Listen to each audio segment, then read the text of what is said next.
Saudi अरब में आखिर क्यों 72 साल बैन रही है शराब। खबर शुरू करने से पहले एक जरूरी सूचना आपको दे दें कि अगर आप सऊदी में फंस गए हैं, कफील आपको छोड़ नहीं रहा है, आप परेशान हैं, वापस अपने घर लौटना चाहते हैं, तो घबराए नहीं। स्क्रीन पर दिए गए नंबर पर कांटेक्ट करें।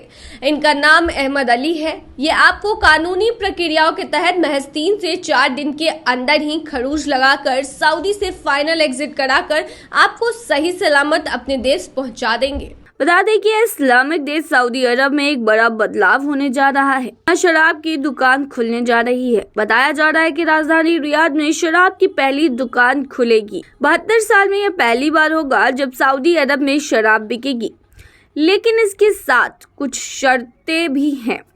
बता दें, शराब सिर्फ गैर मुस्लिम राजनयिकों को ही बेची जाएगी। न्यूज एजेंसी ने बताया है कि शराब का मंथली कोटा भी होगा।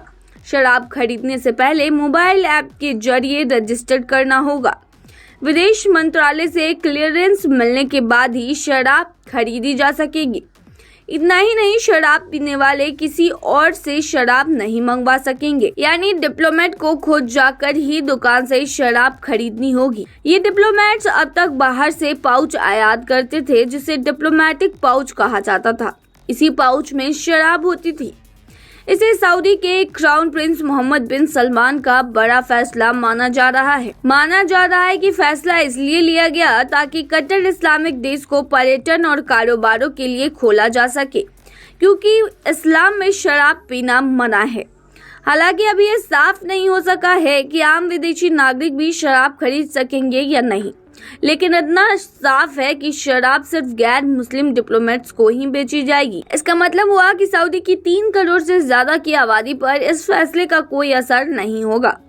वैसे तो इस्लाम में शराब पीने को गलत माना गया है, लेकिन सऊदी अरब में शराब पर प्रतिबंध लगने के पीछे 72 साल पुरानी एक घटना है। साल 1951 में जेदा में एक पार्टी हुई थी।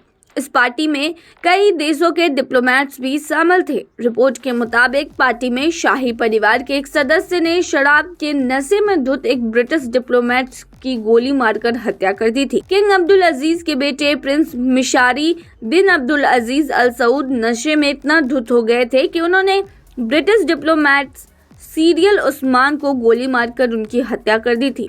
उस वक्त प्रिंस की उम्र महज 19 साल की थी और उन्होंने पार्टी में और शराब मांगी, लेकिन जब उन्हें इनकार कर दिया गया तो गुस्से में उन्होंने ब्रिटिश डिप्लोमेट्स को गोली मार दी।